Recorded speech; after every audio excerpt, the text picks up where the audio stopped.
Nah, adapun kemarin kita sampaikan kepada MUI itu yang pertama kita mengingatkan juga kepada masyarakat bahwa Indonesia ini adalah negara hukum.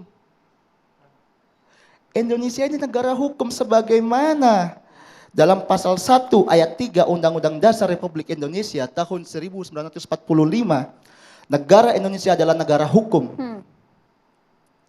Dan dalam pasal 2 Undang-Undang nomor 12 tahun 2011, Pancasila merupakan sumber hukum negara. Kan begitu.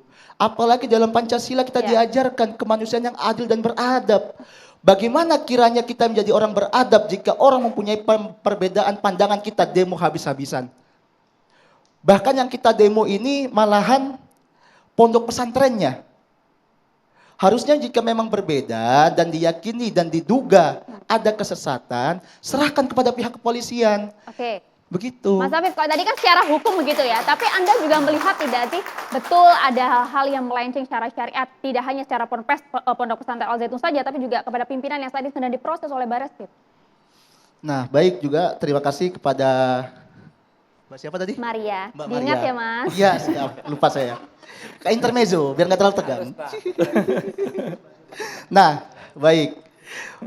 Kan ada dugaan-dugaan. Yang pertama itu adalah bercampurnya soft sholat yang diduga. Dugaan-dugaan yang mengarah kepada kesesatan ya, Pak Kiai, Pak Ustadz, Cak Islah. Nah, yang kedua, Panji Gumilang bermazhab Soekarno. Yang ketiga itu rencana saudara Panji Gumilang untuk menghadirkan khotib perempuan. Dan keempat, Al-Quran adalah kalam Nabi Muhammad, bukan kalam Allah Subhanahu Wa Taala. Ini saya lansir dari bbc.com. Ya. Nah, sebenarnya kan begini. Ketika saya melihat polemik yang ada di Al Zaitun, kemudian saya selaraskan dengan 10 kategori aliran sesat, ini saya juga masih bertanya kepada pihak MUI, masuknya kemana Pak Kiai? Apakah yang pertama mengingkari salah satu rukun iman yang 6? Karena sejauh mana yang saya pahami sampai saat ini dan saya dengar, belum ada pernyataan bahwa saudara Panji Gumilang mengingkari rukun iman. Kan begitu.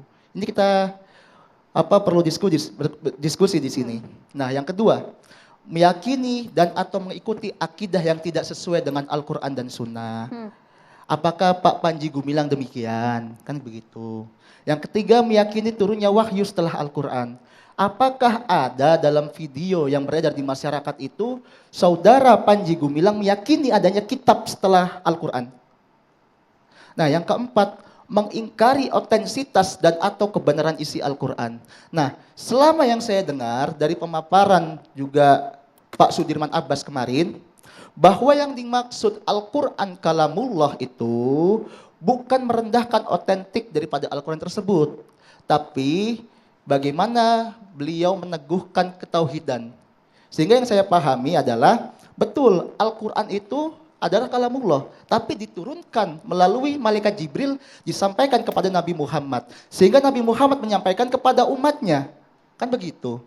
Nah, sehingga analogi Al-Quran adalah perkataan Nabi ini bukan dalam ranah merendahkan atau merendahkan keotentikan Al-Quran. Jika keotentikan Al-Quran direndahkan, justru lebih parah daripada kalangan Mu'tazilah pada saat itu Pak Kiai. Yang dimana kalangan Mu'tazilah pada abad ke-7 menyatakan bahwa Al-Quran adalah makhluk. Kan begitu.